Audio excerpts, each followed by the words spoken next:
Nung Biyernes po lamang, March 15, kung naalala nyo pa, ay 4 na taon na mula nang magdeklara ang ating bansa ng lockdown dahil sa COVID-19 pandemic. At marahil maalala nyo mga safety protocols na pinairal noon at isa lamang dyan ang ginagawa ng ilan pa sa atin ngayon, especially ang pagmamask. At marahil hindi natin maitatanggi ang dinalang inconveniences sa atin ng mga safety protocol na ito. Pero hindi rin natin maitatanggi ang pakinabang ng mga pinairal na safety protocols na ito. Siguro kung marami sa atin ang nagbaliwala sa mga pinairal ng ating pamahalaan ng safety measures na ito, marahil mas marami sa atin ang tinamaan ng sakit. At ganito natin tingnan sa pagsunod kay Jesus. Bagaman marahil merong mga inconvenience sa pagsunod sa Kanya, pero hindi natin maitatanggi ang kabutihan o pagpapala nito sa atin. Sa katunayan, kung hindi ka susunod kay Jesus, mapapahamak ka. Bagaman marahil nasa maayos kang kalalagayan, pero kung tumatanggi ka sa panawagan ng pagsunod sa Kanya, ng pananampalataya sa Kanya, ng pagsisisi sa iyong kasalanan, mapapahamak ka at ganyan mo makita ang pagpapala sa pagsunod kay Jesus. At sana ay ganito ang maging pagtingin ng lahat sa atin na naririto at sa ating niyang pagpapatuloy sa ating seryeng ito ay muli ko kayong inaanyayahan buksan ang inyong mga Biblia sa Ebanghelyo ni Mateo, Kabanata 16, tutunghayan natin ang talatang 21 hanggang 24. Ebanghelyo ni Mateo, Kabanata 16, mula talatang 21 hanggang 24, ito po ang sinasabi ng salita ng Diyos. Mula ng panahong iyon ay pinasimula ni Jesus na ipaliwanag sa kanyang mga alagad na kailangang pumunta siya sa Jerusalem at magtiis ng maraming bagay sa kamay ng matatanda, na mga punong pari at mga eskriba. Siya'y papatayin at muling bubuhayin sa 3 araw. At inilayo siya ni Pedro at sinimulang pigilan siya na sinasabi, "Huwag nawang itulot ng Diyos, Panginoon. Hindi kailanman mangyayari ito sa iyo." Ngunit lumingon siya at sinabi kay Pedro, "Layuan mo ako, Satanas. Ikaw ay isang katitisuran sa akin sapagkat hindi mo iniisip ang mga bagay ng Diyos, kundi ang mga bagay ng tao." Talatang 24. Pagkatapos ay sinabi ni Jesus sa kanyang mga alagad, "Kung ang sino man ay ibig sumunod sa akin, tanggihan niya ang kanyang sarili at pasanin ang kanyang krus at sumunod sa akin." Kaugnay lamang pa rin sa ating una naging mensahe sa ating seryeng ito, Mateo 4, talatang 18 hanggang 22, na banggit ko na bago pa man ito ay sinabi na nang mabalitaan daw ni Jesus na dinakip si Juan, pumunta siya sa Galilea, Kabanata 4, talatang 12, at sinabi din na nang iwan daw ni Jesus ang Nazaret, siya ay pumunta at tumira sa Capernaum. At ito ay bilang katuparan sa hula ni Propeta Isaias. At mula daw noon, siya ay nangaral sa lugar na ito. Talatang 17 ng Kabanatang 4. At kalaunan nga, dito natin nakita ang kanya naging pagtawag sa kanyang mga unang mga alagad, kay Pedro, kay Andres, Santiago at Juan. At kaugnay naman sa ating nakaraang mensahe, last week, nakita natin na nasa kalagitnaan ng misyon ng ating Panginoong Jesus. Hindi natin masabi kung ilang buwan na o marahil mahigit 100 taon na, pero nasa kalagitnaan ng misyon ng ating Panginoong Jesus sa lugar na ito kasama ang kanyang mga alagad.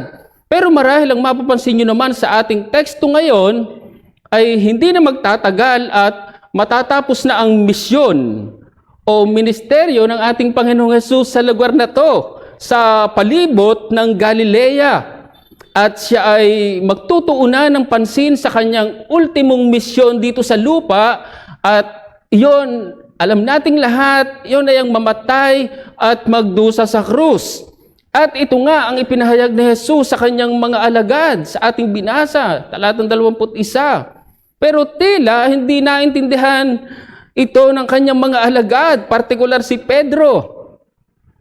Isipin nyo, matapos ipahayag ni Pedro kung sino si Jesus, mga bago verse 21 sa mga sumunod na mga talata, ang paghahayag niya ay siya daw yung Kristo, ang anak ng buhay na Diyos, pero hindi niya naintindihan ang ibig sabihin nito. Ang kanyang masasabi nating dakilang paghahayag na to sa ating Panginoong Jesus. Si Jesus bilang Misaya ay inilarawan bilang isang lingkod na nagdurusa, as suffering servant. Ito ay taliwas o kabaliktaran sa iniisip ng mga Hudyo. Para sa kanila, ang pagdating ng Mesyas ay may kinalaman lamang sa gagawing pagliligtas nito sa kamay ng mga pinuno nila noon. They think it is just for political purposes. At tila ganito rin na naging kaisipan ng kanyang mga alagad.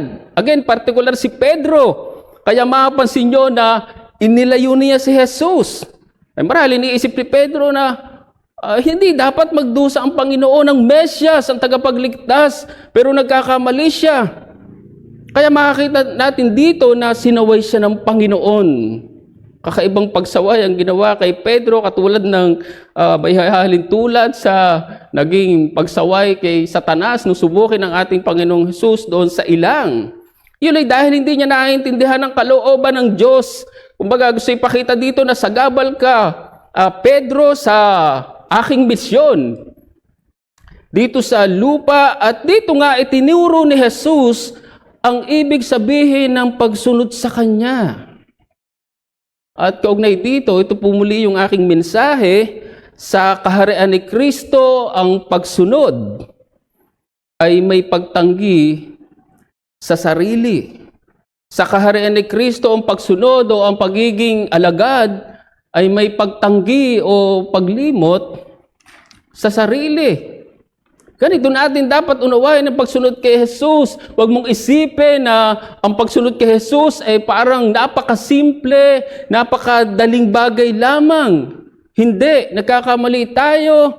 Ay siguro nga kung ang pagsunod kay Jesus ay walang hinihingi, walang anumang requirement, marahil madali nga lang sumunod sa Kanya, pero hindi ganito ang sinasabi sa ating teksto, sa mga nakalipas na ating mensahe. Sa ating unang mensahe, nakita natin na mayroon itong pag-iwan.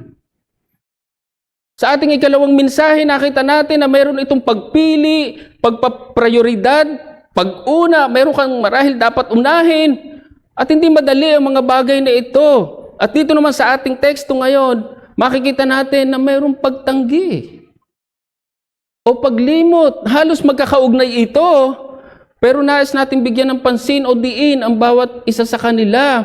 At kaugnay nga lamang sa ating teksto ngayon, ay nais kong tunghayan natin ang dalawang bagay na may kinalaman dito. Patungkol sa ibig sabihin ng pagtanggi sa sarili.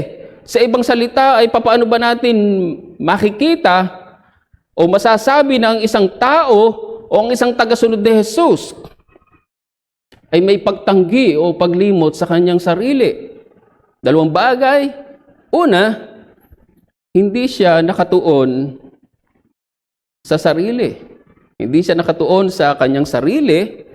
Sa halip, pangalawang bagay, para bigyan niya ng diin, siya ay nakatuon kay Jesus. Siya ay nakatuon kay Jesus. Ito yung dalawang bagay na masasabi natin na ang isang tao ay may pagtanggi o paglimot sa sarili. Una, hindi siya nakatuon sa kanyang sarili. Alam natin pag sinabing self-denial, ito ay kabaliktaran sa pansarili mong interes. Ito ay kabaliktaran sa iyong pansariling hangarin. At ito ang sinasabi ng Panginoon sa sino man daw na ibig sumunod sa Kanya. If anyone who comes after me, let him deny himself. Gustong ipakita dito na bago mo isipin ang iyong sarili, kung ano marahil ang naiisip mo sa iyong sarili, isipin mo muna kung ano yung hinihingi ni Jesus o kung ano yung gusto ni Jesus. So ang pagsunod kay Jesus ay ang pagtanggi o paglimot sa mga bagay na marahil mahalaga sa iyong buhay. Paglimot sa mga bagay na marahil meron ka sa iyong buhay. At tila ito ang mahirap dito. Pansinin niyo muli ang ating unang naging mensahe dito. Sa ating seryeng ito, nakita natin na meron tayong kailangang iwan na isang bagay at hindi madali iyon. Nakita natin kung gaano kahalaga para sa mga unang mga alagad ang kanilang mga lambat at mga bangka. Pero iniwan nila yon. So bagaman marahil mahirap, pero kailangan mong tanggihan yon. At ganyan din ang nakita natin sa ating yung pangalawang mensahe. Alam natin na mahalaga kay Jesus ang kanyang sambahayan. Pero hindi silang inuna. At ganito natin makita ang pagsunod kay Jesus. Hindi po pwede dito yung kung ano yung masarap o maginhawa sa atin, ay doon tayo. Yun yung masusunod. Hindi po pwede ang ganyang uri ng pagsunod sa kay Jesus. Nakita natin ang maling pagkaunawa ni Pedro sa kanyang ipinahayag na Kristo. Nakita natin na inisip niya na hindi dapat magdusa ang Kristo. Pero nagkakamali siya. Isipin nyo, sa ganyang paraan ay ipinakita ni Jesus ang ibig sabihin ng pagsunod. Iniisip ko nga na kung marahil kung si Pedro ay hindi gano'n na naging pahayag sa kay Jesus, marahil hindi rin niya sinabi kung anong ibig sabihin ng pagsunod sa kanya, pero dahil gano'n na naging pag-unawa ni Pedro sa kung sino yung Jesus, yung Panginoon na nasa kanyang harapan, ay itinuro niya kung anong ibig sabihin ng pagsunod. At yun ay para sa lahat, hindi lang sa kanila. Hindi naman ibig sabihin nito na automatically na kung anong dadanasin ni Jesus ay dadanasin din natin. At yun ay yung magdusa o ipaako sa krus. Hindi naman ganyan ang ipinapakita dito. Pero dahil tayo ay tagasunod na Jesus, ay dapat meron kang kaisipan o sense na gayon din ang pwedeng mangyari sa atin. Ganon din dapat ang iyong asahan. At yun marahil sa kung ano pa mang kaparaanan. At dapat handa tayo sa bagay na yan. Kung hindi tayo handa sa bagay na yan, ay marahil hindi ka handa na sumunod kay Jesus. Siguro nga kung ang iisipin lamang ng mga unang mga alagad na tinawag ni Jesus ay ang kanilang sarili, kung ano yung marahil maginhawa o masarap sa kanila, marahil hindi nila iiwanan ang kanilang mga bangka at lambat. Marahil mas pipiliin na lamang nila ng mangisda.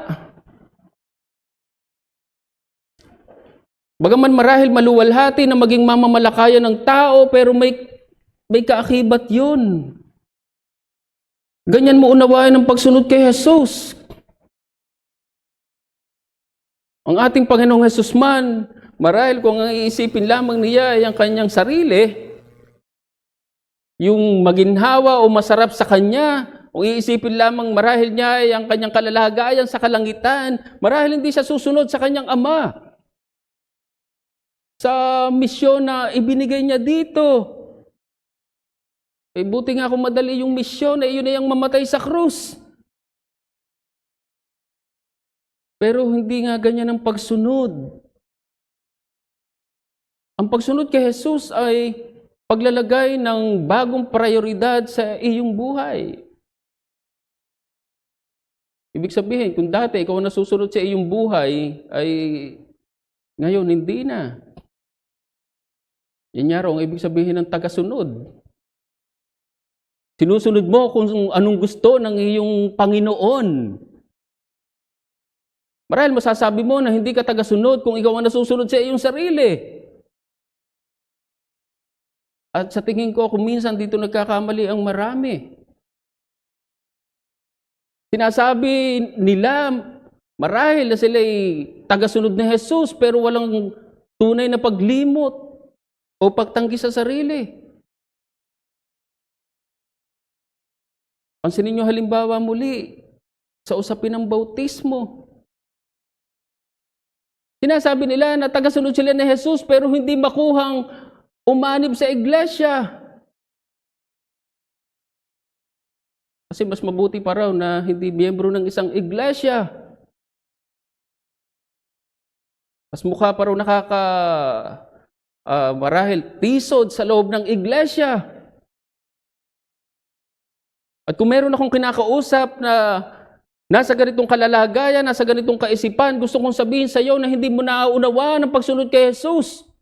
Sapagkat hindi mo matanggihan ang iyong sarili, ang iyong sariling kaisipan. Pansinin niyo din halimbawa sa usapin ng pagtitipon, ng pagdalo sa panambahan. Mayroong magsasabi na tagasunod sila ni Jesus, pero hindi makuhang dumalo sa pagsamba. At kung sumamba man, marahil, ay napaka-minimal. Gusto kong sabihin sa iyo, kung meron akong kinakausap na nasa ganitong kalalagayan, bagaman marahil tagasunod ka ni Jesus, pero walang lubos na pagtanggi sa iyong sarili. Alam nyo, kahit sa pagdalo pa lamang sa pagtitipon, nasusubok na, nakikita na kung meron tayong pagtanggi sa ating mga sarili. At kung minsan nabibigo tayo, kung minsan kasi mas masarap pa ang nasa bahay kaysa nasa simbahan. Marahil mas masarap pa na matulog. Sa akin lamang sarili kung ano yung araw ng linggo ay bakit mas mahirap bumangon? Bakit pagka ibang araw parang nagkukusa ang iyong mata na gumising? Bakit pagka linggo ay bakit parang gusto mong matulog?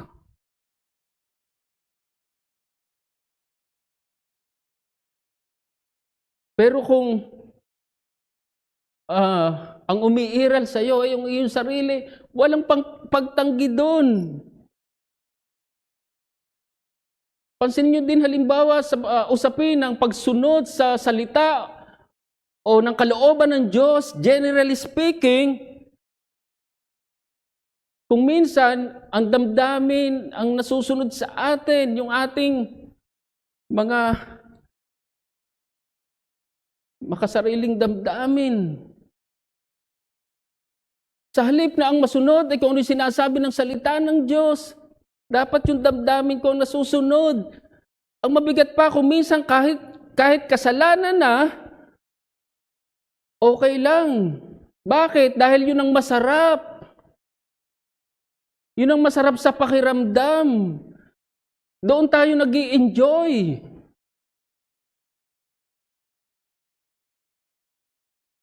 Walang pagtanggi o paglimot sa sarili ang ganyan. At kahit pa sa ating relasyon sa ating kapatid, kailangan ng pagtanggi o paglimot sa sarili. Sa ating relasyon sa ating kapatid, hindi mo siya pwedeng itanggi, hindi mo siya pwedeng kalimutan. Ang kailangan mo kalimutan o tanggihan ang iyong sarili. Kahit pa sa simpleng relasyon ng magkakapatid sa iglesia. At marahil napakarami pang bagay ang pwede nating masabi para ipakita kung ano yung kawalan ng pagtanggi sa sarili. At hindi marapat na mangyari ang ganon sa atin. Alam, marahil lang marami sa atin, usong-uso ngayon ang selfie. Pag sinabing selfie, marahil ay ito'y nakatuon sa iyo. Nakasentro sa iyo kasi parang may groupie. So pag selfie, marahil ang gusto mo lang ay yung sarili mo lang yung makunan. Wala naman akong makitang problema doon. Walang mali doon sapagkat picture lang naman yun. Pero hindi po pwede ang ganyan sa pagsunod kay Jesus na parang ang gusto mo ay lagi nakasentro, nakatuon sa iyo, ang iyong sarili. Ang hamon ko marahil napaka-personal, direkta. Kung sinasabi mong tagasunod ka ni Jesus, ipakita mo ito sa paraan ng pagtanggi mo sa sarili. Alam nyo, kung hindi naman talaga natin kayang tanggihan o kalimutan ang ating mga sarili, hindi natin magagawang sumunod kay Jesus. Yan ang dahilan kung bakit, kung mapapansin nyo na hindi lamang sinabi dyan na kung ang sino man daw ay ibig sumunod sa akin, sinabi ni Jesus, tanggihan niya ang kanyang sarili, kundi sinabi din, pasanin daw niya ang kanyang krus. Binagyan ng diin yung kalimutan mo ng iyong sarili, kung pasanin mo pa ang iyong krus. Muli, hindi ito literal na pagpasan, pero alam natin ang ibig sabihin ng krus. Ito ay larawan ng ultimong pagtanggi sa sarili, larawan ng ultimong paglimot sa sarili. Ganyan mo unawain ang krus na dapat mo raw buhatin. At ganito nga ang ipinakita ni Jesus sa kanyang mga alagad. Sa kanyang ginawang pagdurusa sa krus, grabing self-denial ang ipinakita o ipinamalas ni Jesus sa kanyang pagdurusa sa krus. At ganitong ipinapakita sa atin. Sa katunayan, ang sinabi sa Lucas 23, ang pagpasan daw natin ng krus na ito ay araw-araw. So mapapansin nyo kung gaano kagrabing pagtanggi sa sarili. Ang hinihingi sa pagsunod kay Jesus. Araw-araw, bahagi ng iyong buhay. Alam nyo, bago pa man ang ating tekstong ito, sinabi na ni Jesus ang bagay na to. Sa Mateo 10, talatang 38. Pero hayaan nyo basahin ko mula 37. Mateo 10, 37 hanggang 38, ang umiibig sa ama o sa ina ng higit kaysa akin, hindi karapat-dapat sa akin. At ang umiibig sa anak na lalaki o anak na babae ng higit kaysa akin, ay hindi karapat-dapat sa akin. At ang hindi nagpapasa ng kanyang krus at sumusunod sa akin, ay hindi karapat-dapat sa akin. So mapapansin nyo kung gaano kahalaga ang pagpasa ng krus sa pagsunod kay Jesus. Ang sinasabi dito, kung hindi ka nagpapasa ng krus, ng iyong krus, hindi ka karapat-dapat sa Kanya. Ibig sabihin, hindi ka po pwede maging alagad ni Jesus. Hindi ka pasok. Grabing pagtanggi sa sarili ang hinihingi sa atin dito at ito ang magandang pagsusuri sa atin. At muli, kung meron akong kinakausap dito, mga kasama namin ngayon, sa bulwagan mang ito, maging sa inyo na marahil nakatutok online, nakikinig ng mensaheng ito, ang tanong ko sa inyo ay ano ang mga bagay na hindi nyo maitanggi sa inyong buhay, dahilan kung bakit hindi kayo makasunod kay Jesus. At ito ang panawagan at apil ako sa inyo. At ito marahil din ang hamon at panawagan sa atin. Mga kapatid, bilang mga tagasunod ni Jesus, ay ito yung magandang pagsusuri sa atin.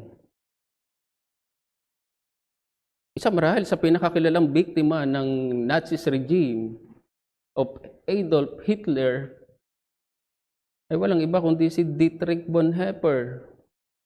Siya ay nabilanggo for 2 years hanggang sa siya ay tuluyan nang i-execute. Pero kung meron daw napakagandang pamana sa atin, si Dietrich Bonhoeffer, ay itong naisulat niyang libro na pinamagatang The Cost of Discipleship. Hindi ko pa po ito nababasa, pero ayon lang po sa isang account kaugnay dito, si Bonhoeffer po daw ay nanawagan sa aklat na to sa mga Kristiyano noon na magsisi sa tinawag niyang cheap grace. Mura o walang halagang biyaya. At ito ay pinatungkol niya sa mga nagsasabing Kristiyano, ngunit wala naman daw tunay na pagsunod. Pansinin niyo ang sinabi niya kaugnay dito, cheap grace, o yung parang walang halagang biyaya. Sabi niya dito, cheap grace is the preaching of forgiveness without requiring repentance, baptism without church discipline, communion without confession, absolution without personal confession. Cheap grace is grace without discipleship, grace without the cross, etc. Ay hindi dapat ganoon ang mangyari sa atin, mga kapatid. Bilang isang alagad ni Jesus, hindi po pwedeng walang krus. Hindi po pwedeng walang ultimong paglimot, pagtanggi sa sarili. At yan ang unang bagay na makikita natin sa itinuro dito ng ating Panginoong Jesus patungkol sa pagsunod sa Kanya. Subalit para bigyan niya ng diin, siya ay nakatuon kay Jesus. Sa halip na siya ay nakatuon sa kanyang sarili, siya ay nakatuon kay Jesus. At isa pa marahil mapapansin nyo sa ating teksto, ay yung hindi nga lamang sinabi dito, na kung sino man daw ay ibig sumunod sa Kanya, ay tagahin ito ang kanyang sarili, pasanin ang kanyang krus. Hindi lamang yan na sinabi dito, kundi sinabi din dito na at sumunod daw siya sa Kanya, at sumunod ka sa akin. Yan ang sinabi ni Jesus. Ay parang sa Greek ay yan ay nasa tinatawag na present tense mode.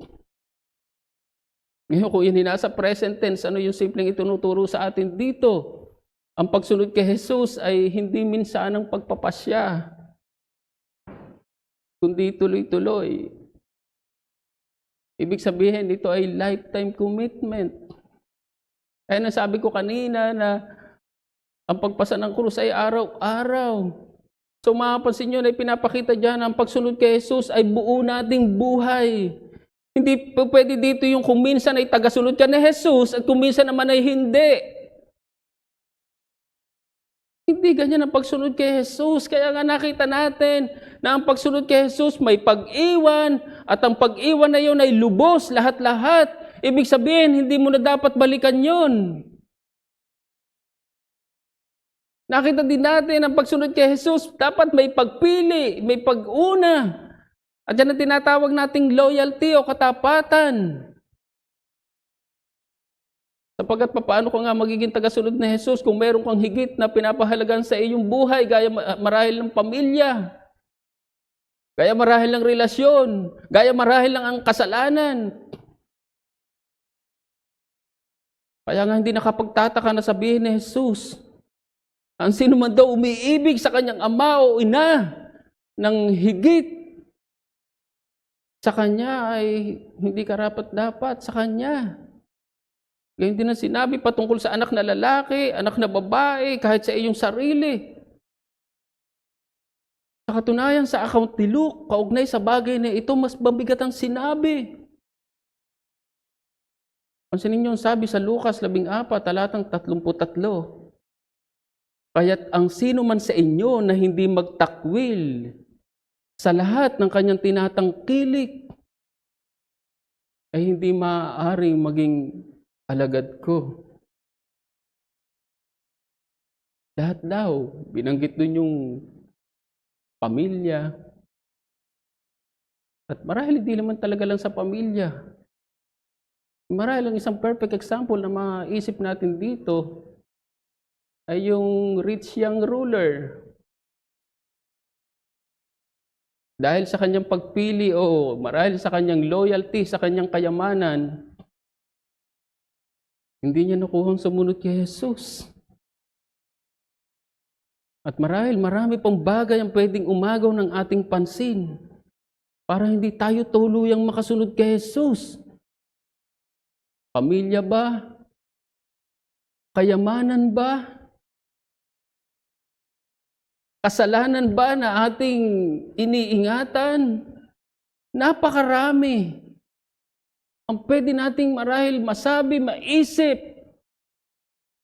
kung ano yung mga bagay na dapat nating itakwil daw para makasunod tayo ng tuluyan kay Jesus. Sapagkat kung hindi nga ganun, paano ka lubos na makakasunod sa Kanya? Marahil ngayon sumusunod ka pero maya-maya lang, bukas marahil hindi na. Sapagkat marahil hating-hati ang iyong puso. Hindi ganyan ang dapat mangyari sa atin, mga kapatid.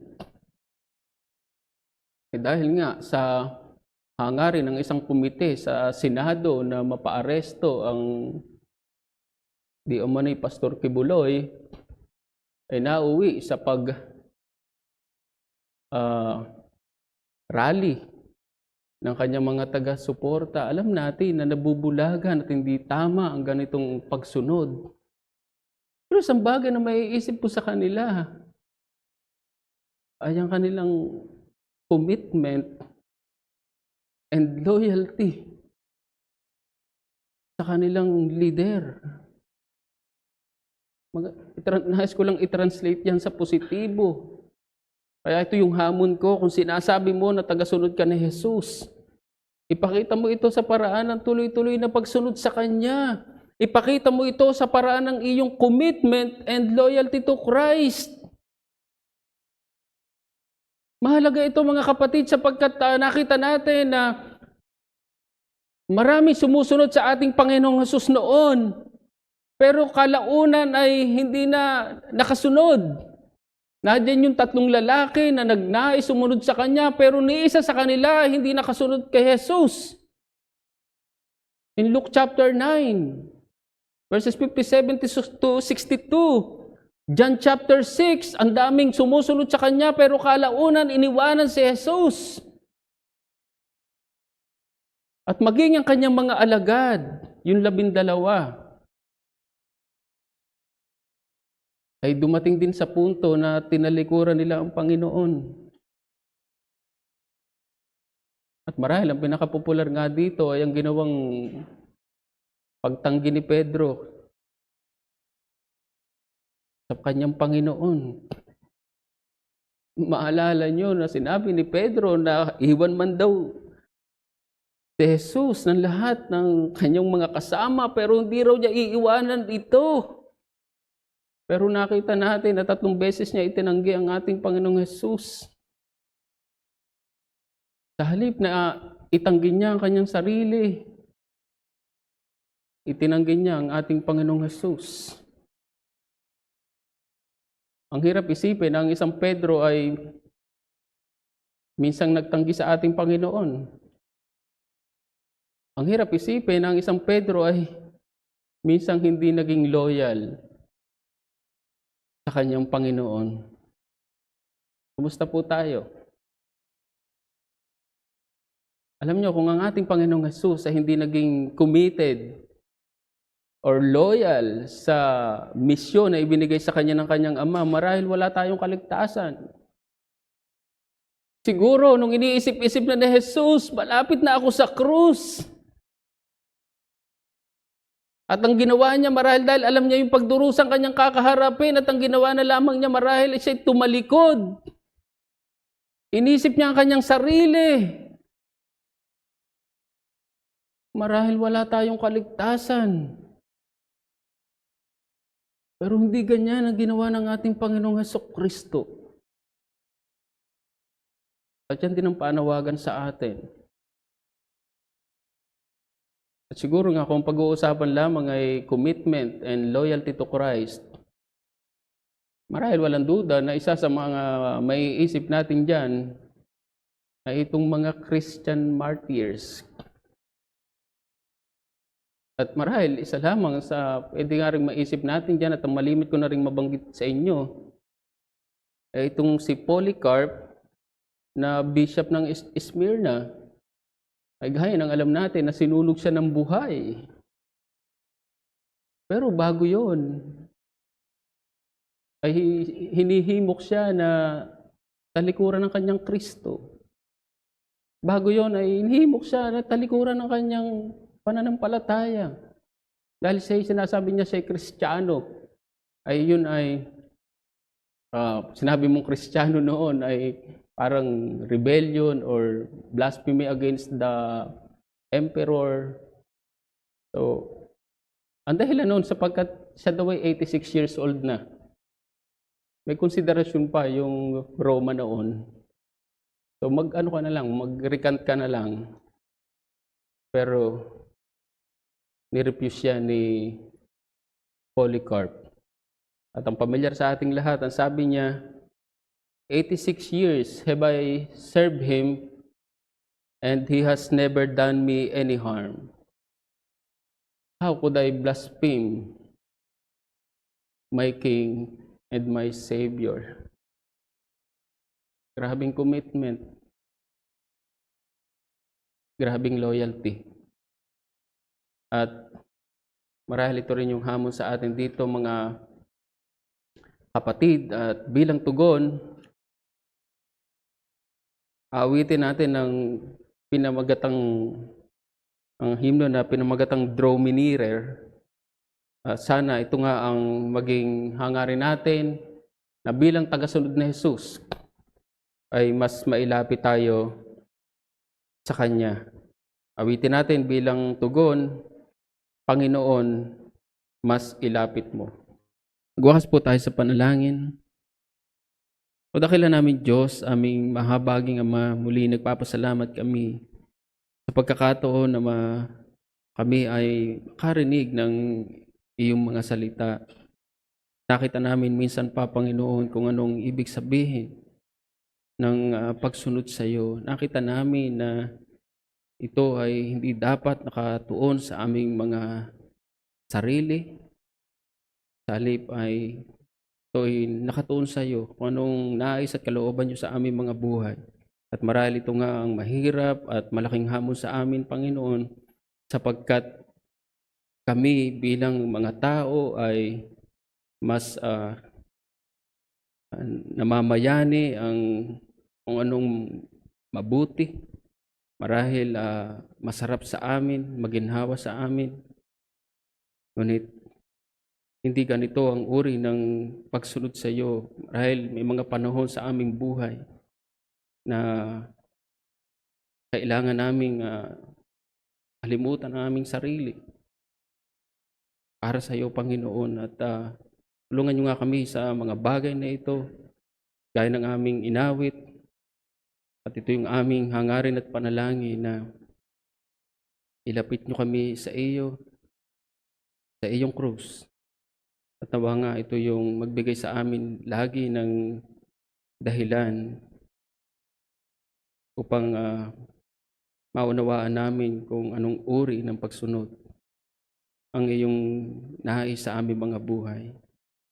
Tulungan niyo kami, Panginoon, sa mga bagay na ito. At hayaan niyo na aming idulog sa iyo ang aming mga kasama ngayon na marahil hindi pa nagpapasyang sumunod sa iyo.